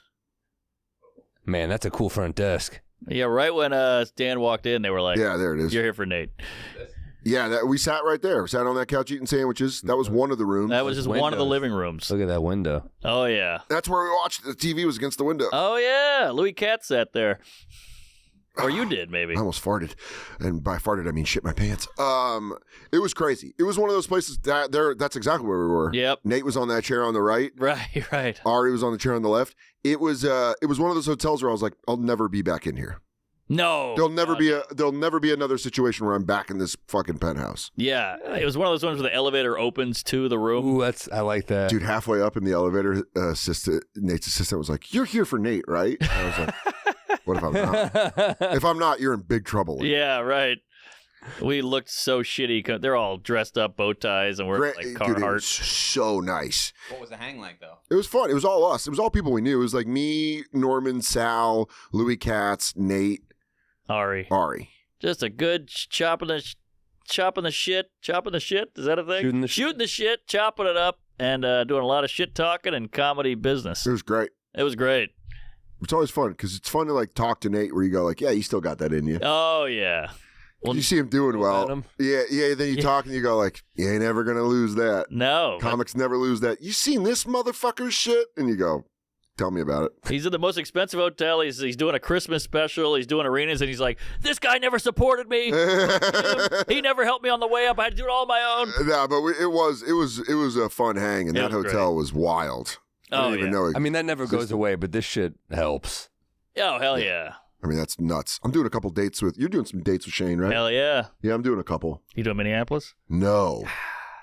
I'm doing Colorado, Utah, DC, and Cleveland. Ooh, that's going to be fun. Yeah, it's fun. He's just like, he wants to bring all of his friends on the road. That's cool, man. He was like, hey, you want to do some dates? I was like, fuck yeah, dude. I'm doing one of those dates I know is with James McCann and Big J. Oh, that's killer. So that's going to be a fun fucking. Love McCann. See, that's the beauty of Shay. He never really changed either because he's having celebrities hit him up. We're like bombing in front of Eddie Vedder, and Bradley Cooper's like, "You want to hang out? They get like giddy around him. Yeah, Shane home. Like, hi, can I hang out with you, Shane? He's like, yeah, I guess. Yeah, all right, Drake. It was funny watching him. He took me to a barbecue 2 years ago on Long Island with some 49ers. Wow. And it was Kyle Juszczyk. It was Kyle Juszczyk's house, and George Kittle was there. Yeah, I met him through Shane once, too. And they're like so funny because they're like, love Shane, and you're like, I love you guys so much. I'm such a big 49ers fan. You guys are the best. But then you have to like lose it after a while. When you're at a barbecue with him, you're kind of like, you're a regular guy. Also, I've met him before. The good thing about being a Giants fan is not a lot of football players starstrike me at this point. Well, they were at the Cellar the other night. Who? Really? The New York Giants. Which one? Wow. They were being a problem. Really? Yeah, That's they were. great. Not in the field, they're not. Yeah. Well, I wish I would have known. It was the Village Underground. They were at the VU, and they were when you're on stage, they were in the right in that like back corner room. Yeah. Where that back is usually where people get noisy because they feel so removed from the show. Yes, and the bar's right there. So they were like talking. My set was fine, but I could hear them talking, and I didn't go after it. And then I got off stage, and I was like, "Yo, what's up with that group in the right corner?" And they go, "Oh, that's the New York Giants." And I was like, "I wish I would have known that because I would have talked so much shit. I would have immediately been like, hey." You got to win more than 7 games if you're going to interrupt the show. I don't think they came close to 7. That's what I mean. 3? Oh. Yeah. Damn. It would have been fun. They can't even tank properly. Yeah. It's brutal. That is the weird part about the Cellar. Sometimes there's celebrities there that you don't have any interest in that you'll bump into. And they'll just be like, good set. And you're like, oh, fuck. All right. I'm trying to think of one of the weirdest ones. One time I was bombing and Bill Maher. What?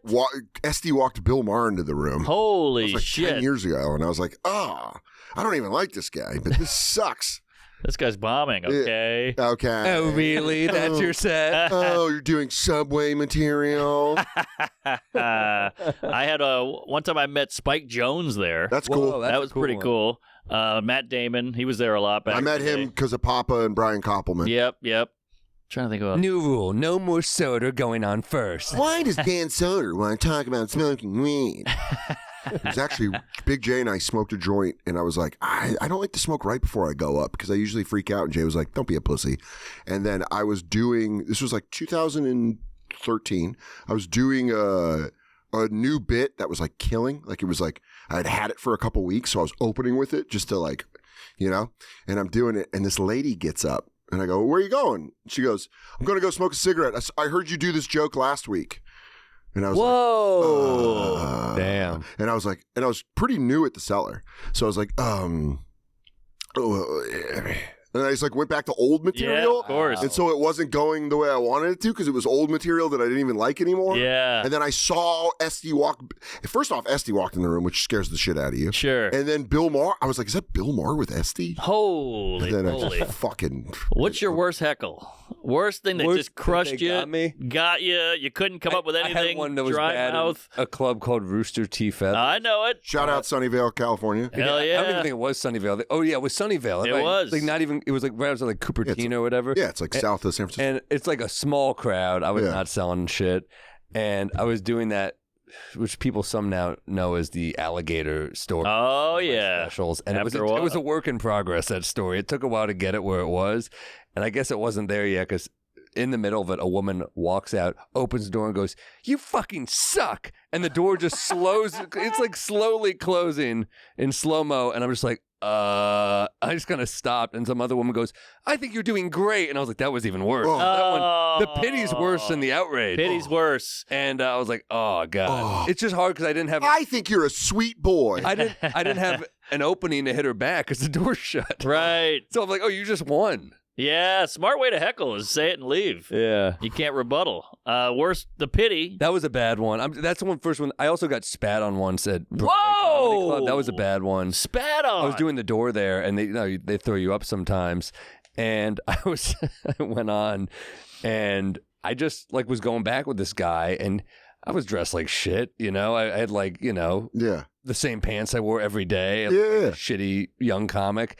And he was like, "Look at those cheap fucking pants." I was like, "Yeah, they're fucking. This doesn't pay much." Yeah. And then we went back and forth a few times, and he just was like, I forgot what I said that really fired him up, but he just got up, and I just heard, and I was like, "Oh boy!" Oh. And then he just fucking terrible people, great aim, hits me right here. Oh. And the staff was so cool. The staff liked me there. It was all these tough Latina waitresses, and they're like barricading. They wouldn't let him on the stage. I'm like, this is humiliating for so many reasons. Yeah. Hits me, walks out, and shout out Chris Murphy, who like, I was a young comic. I was a little rattled. This dude was kind of scary. He was like, I'll walk you out. And I was like, I love you, Chris. I don't think you're making a difference with this guy.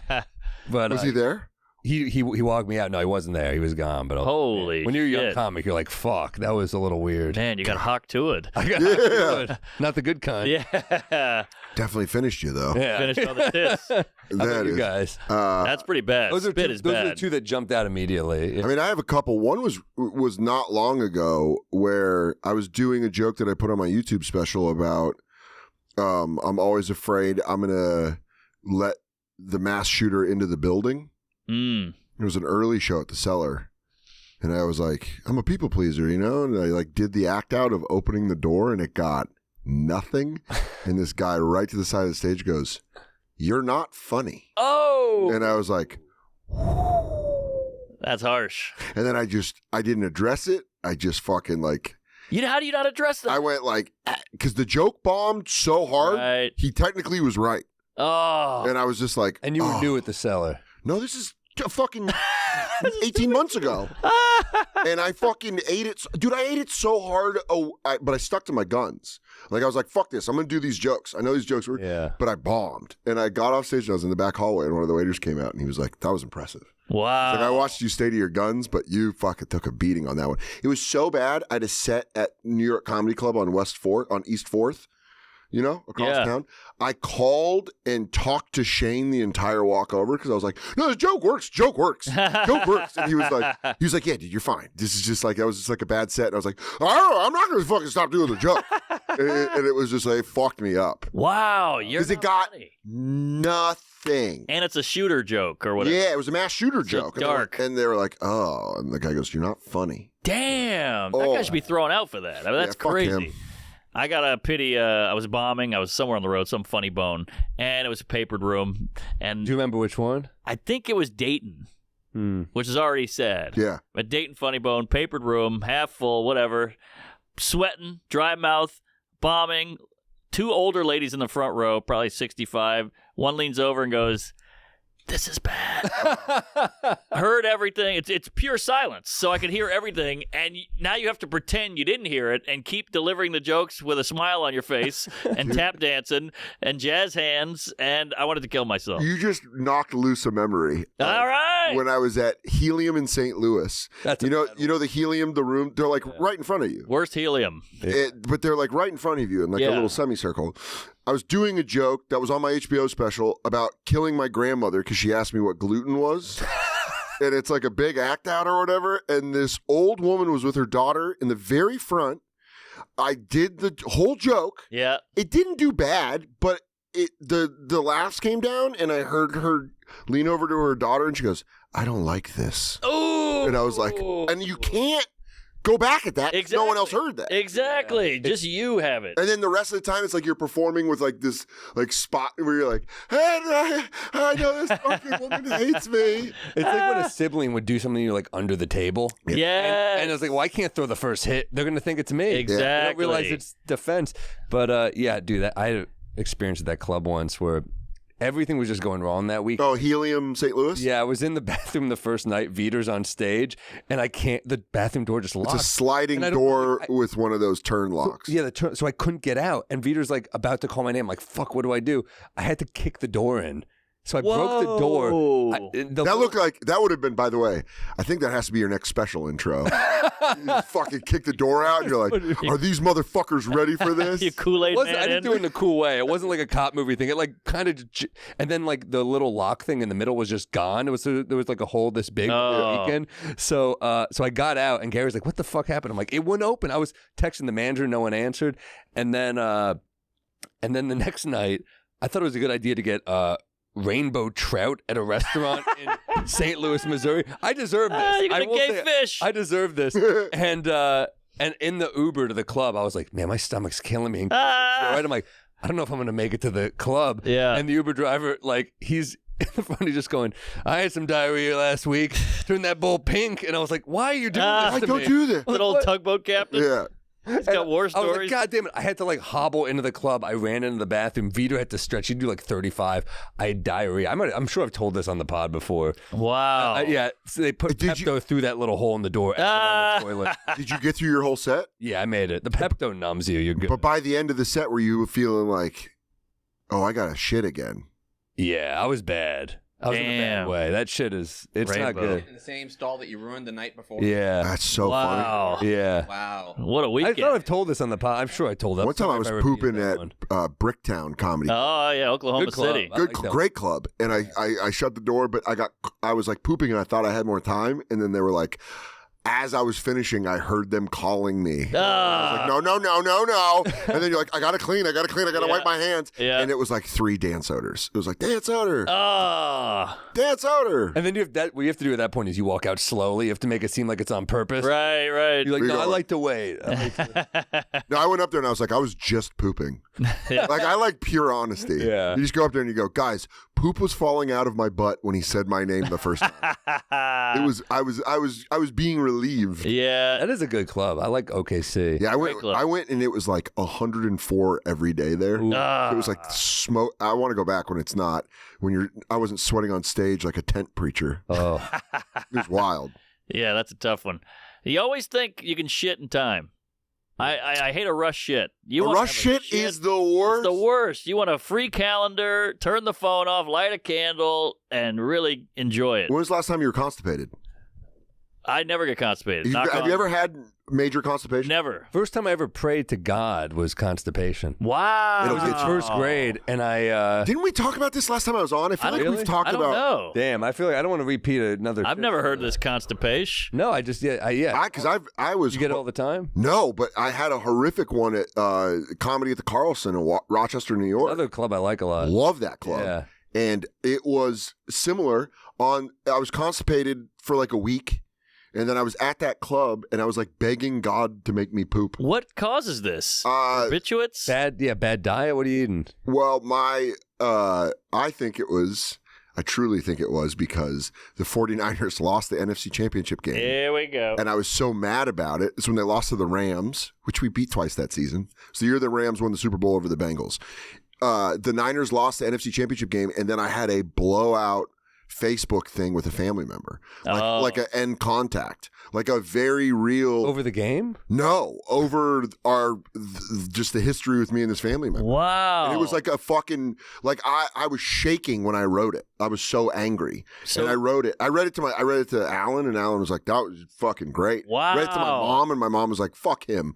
It was like a guy that is related to me that I don't have a relationship with anymore. So you think it was stress? That's exactly what my doctor said. Wow. Because I went to the doctor. I was like, I've been constipated for like 8 days, and my diet has stayed the same, and I'm usually very regular. Yeah. I shit every morning. And I was like, and I can't shit.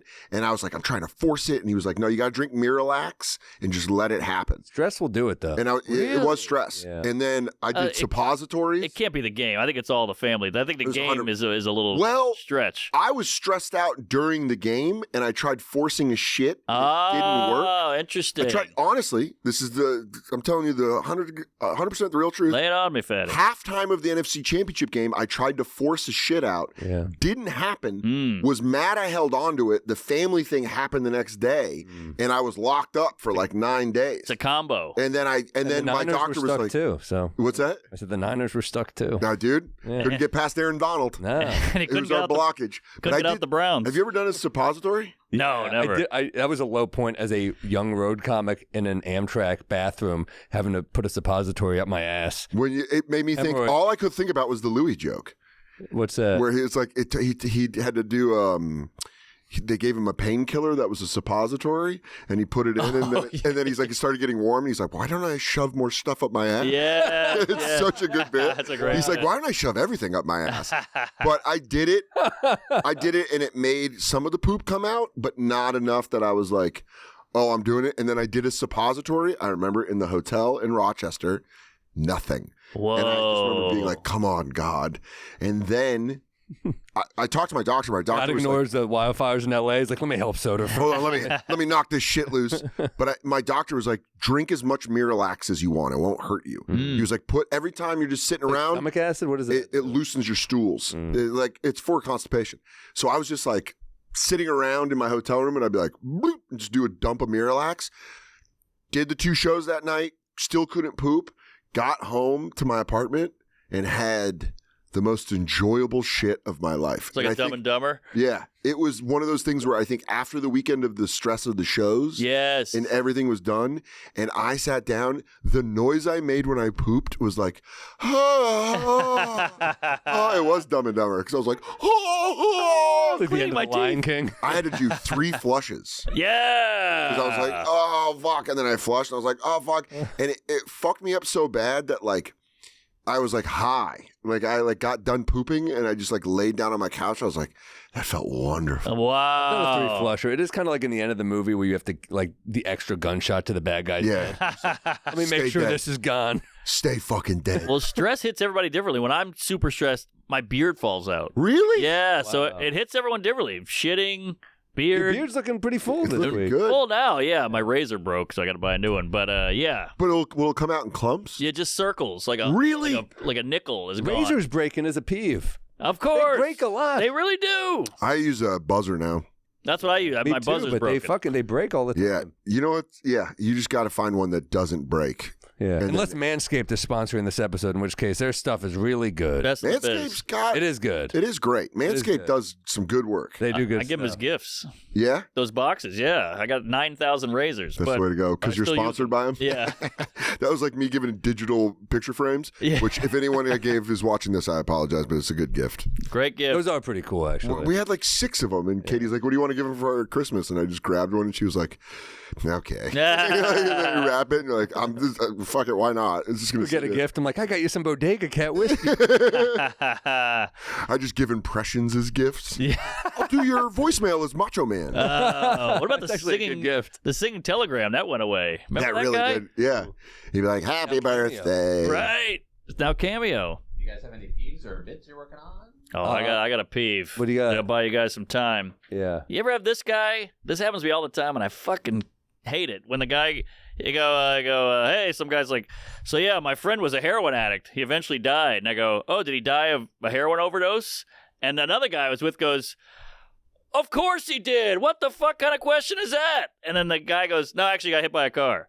Yeah. And I'm like, how about you not call me out before you know? Yeah. You know, he made me seem like an asshole because I asked that question. What else is he going to die from? And yeah, that was it. It was cancer. Right. Well, there you go. Exactly. So don't give the guy shit for asking a dumb question. He said eventually, too, so I think your instincts were right. Yeah. Thank you. That is weird to be like, why are you asking him that? Right. I get that all the time. Like, of course, you idiot. Why else? How else would you think he died? I'm like, well, we don't know. And then it was a different thing. The fuck?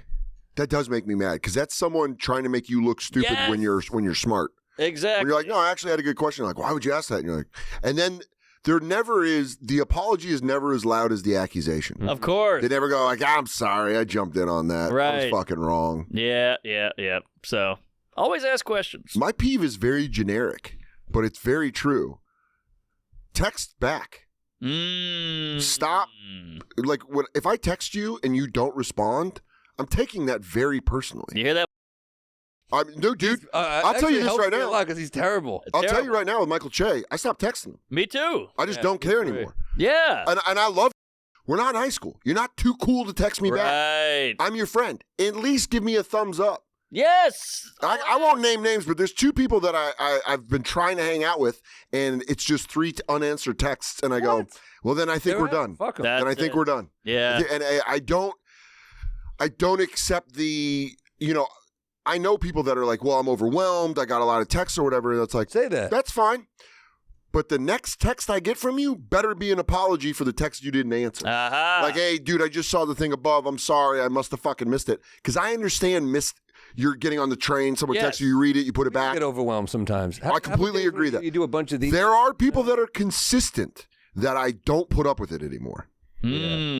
It was one of them. Yeah. A guy that you would text and just not hear from him, and you're like, I think we're good then. Yeah, I just don't care that much. And I'm not looking for a how are you? Like, I'm not trying to start a conversation. Some stuff he was like, you want to come to SNL and we'll hang out? Some band was on I liked. So I was like, I'd love to. And I texted, what time should I be there? Nothing. So you're like, I know you're busy, but I'm not trying to chit chat. I need this information. I don't want to show up at the wrong time.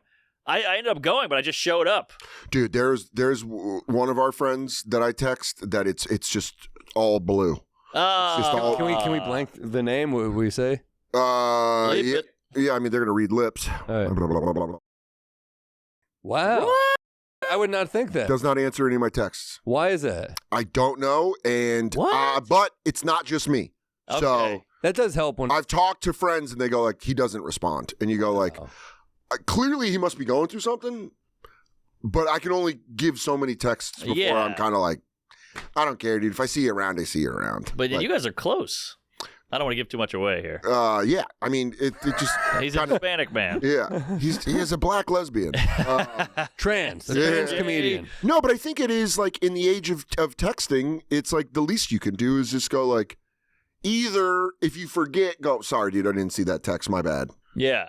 Easy. Because he did that on a Christmas text. I sent a very nice Christmas text. And then a couple days later, he's like, holy shit, I thought I answered this. Merry Christmas. Blah, blah, yeah, okay. Damn. I have some friends like that, too. I have a couple close friends, and I know that they do this to everybody.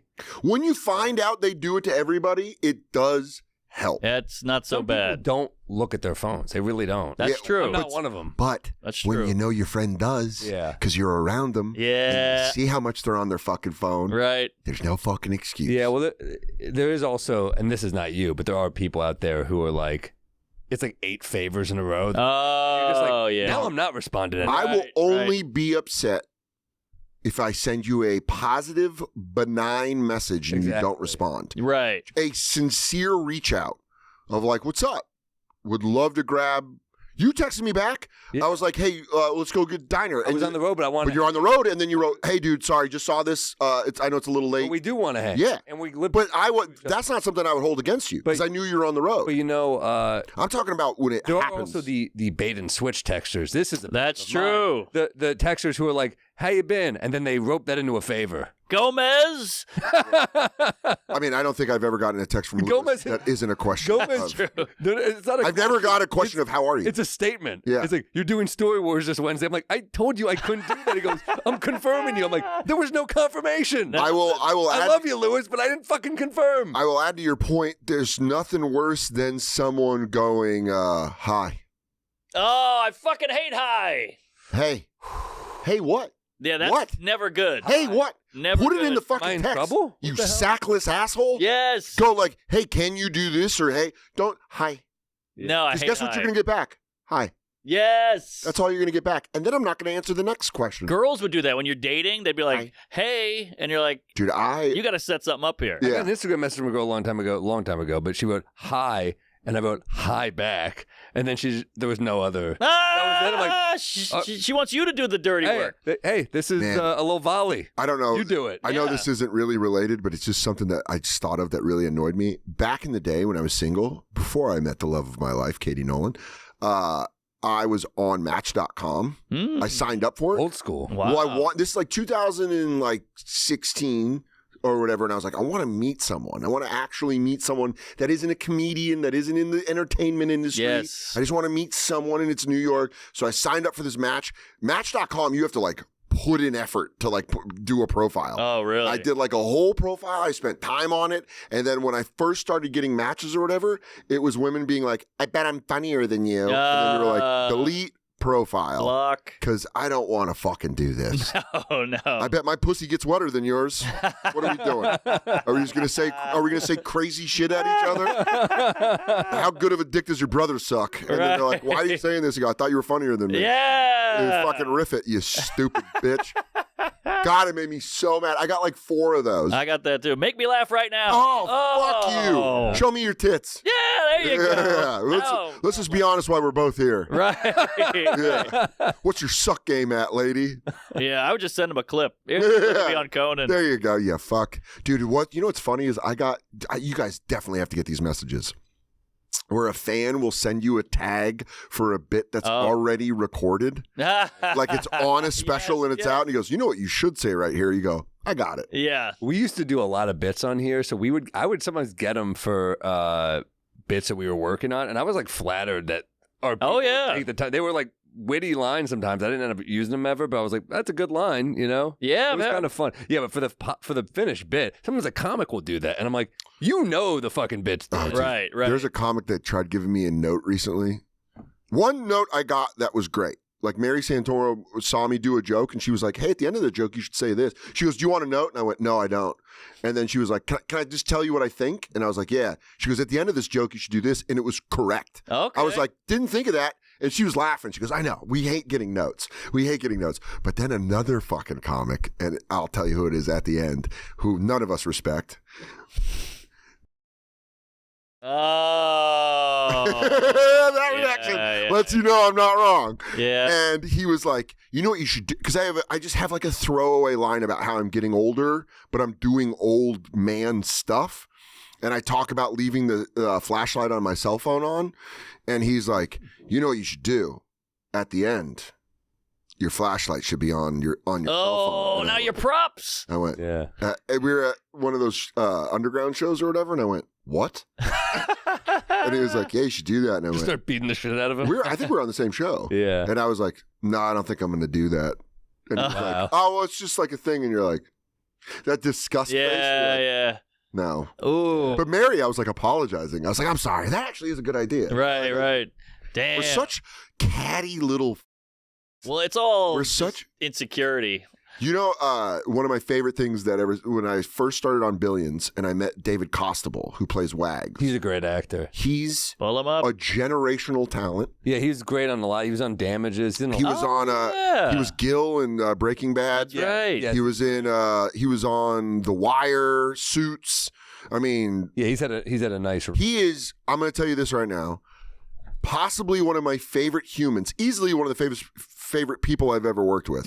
But one of my favorite human beings I've ever worked with. I got to go to a fucking boxing match at Barclays with him, and rappers love Wags. When Billions was on, yeah. there was like, yo, that's my man, because he was like the shit talking, get pussy, make money guy. Yeah. And he's funny. He's very funny. But he told me when I first met him, we were in the makeup trailer. We were like in hair and makeup. We were like getting ready to go to set. And he was like, this is like season 1. And he's like, oh, I was like, I'm not really an actor. I'm a comic. So that's why they kind of brought me on here to be like, you know, this shithead in the office or whatever. He goes, you're a stand-up comic? And I was like, yeah. He's like, you are the second worst group to each other, only behind Broadway dancers. Interesting. And he's like, Broadway dancers will push each other downstairs to get roles.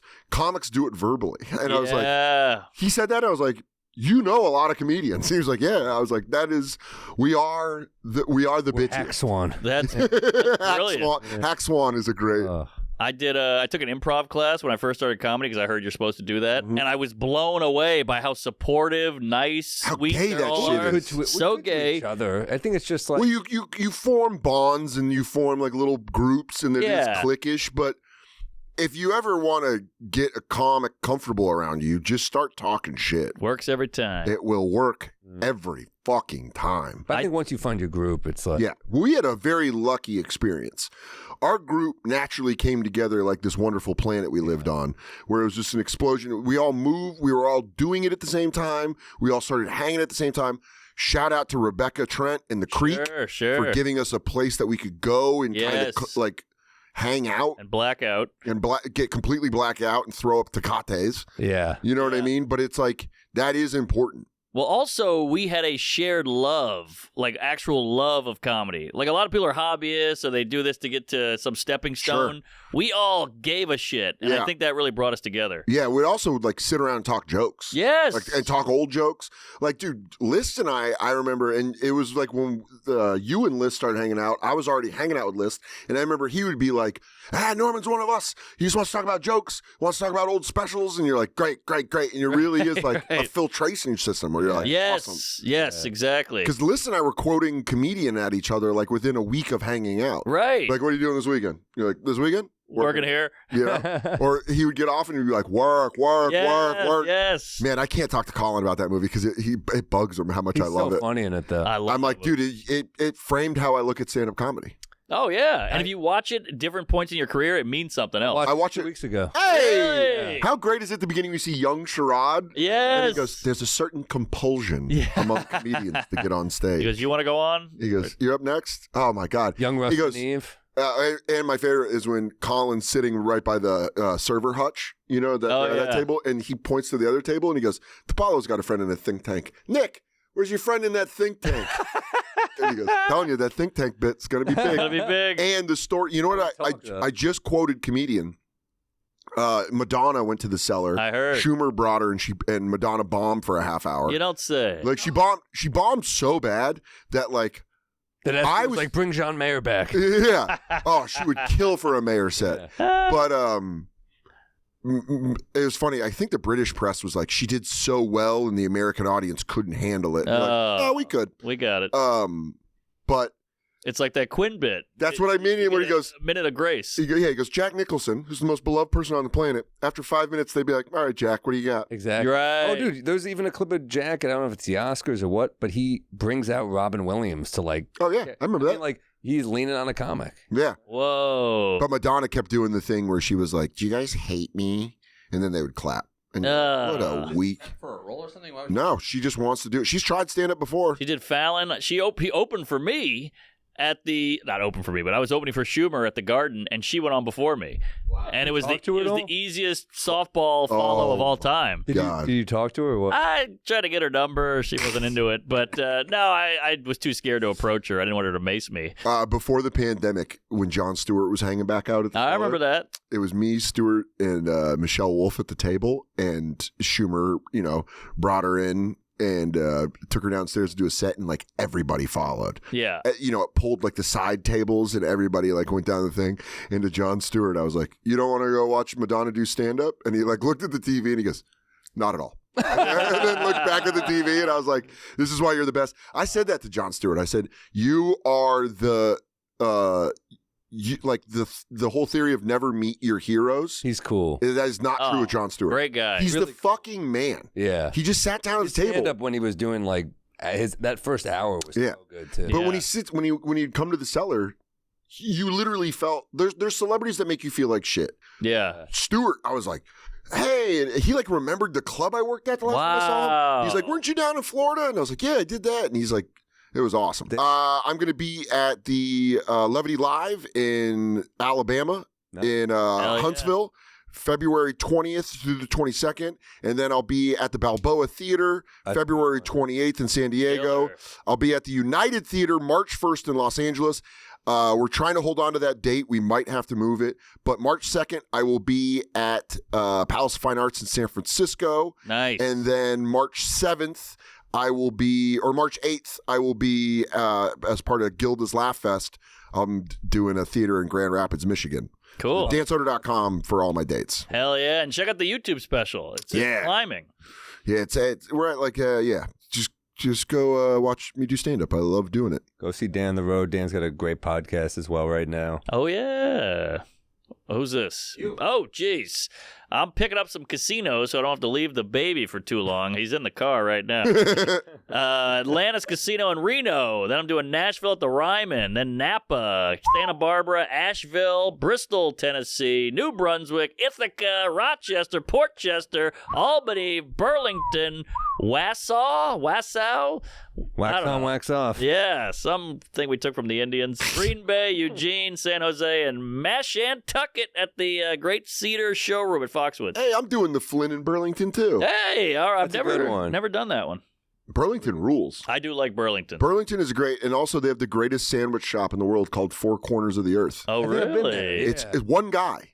Oh, and really? he makes all the sandwiches, and it's his thing. It's the greatest. I'm in.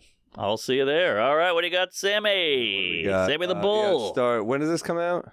8 weeks. Let's roll down a little bit. Let's just say, we got February 11th.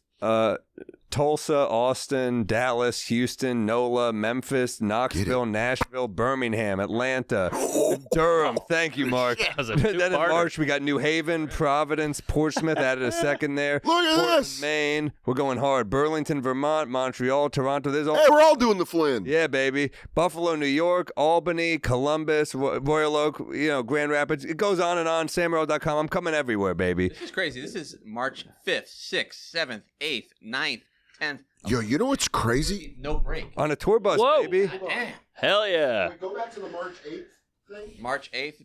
Are you in Portland, Maine? No, I think I'm right by you, though, on... Down by the bayou. Down by the bayou. March 9th, you're in Burlington. Let's hang. Oh, I'm not there till... Damn it, I'm not there. I'm not there. Damn it, I thought I was there like that weekend. By the way, that State Theater, watch out. Those guys get hammered. Those Maine folk. We talked about this last time. I had a great one last time, but okay. We'll Oh, that's hilarious. I'm not at the Flynn till May. I thought May was March. I'm stupid. All good. Coming up. Then we got the West Coast, all through the West Coast I'm hitting. So SamMorril.com/shows, or just follow us all on PunchUp, punchup.live/Dan Soder, punchup.live. Yeah, shout out Punch Up. Yeah, Danny. punchup.live/SamMorril. Get tickets there and see Dan on tour, man. Hell yeah. It's great to see you. I love you guys. Thanks for having me on. Thanks for coming in. Yep. Hope you can shit soon. Poop time. Wow.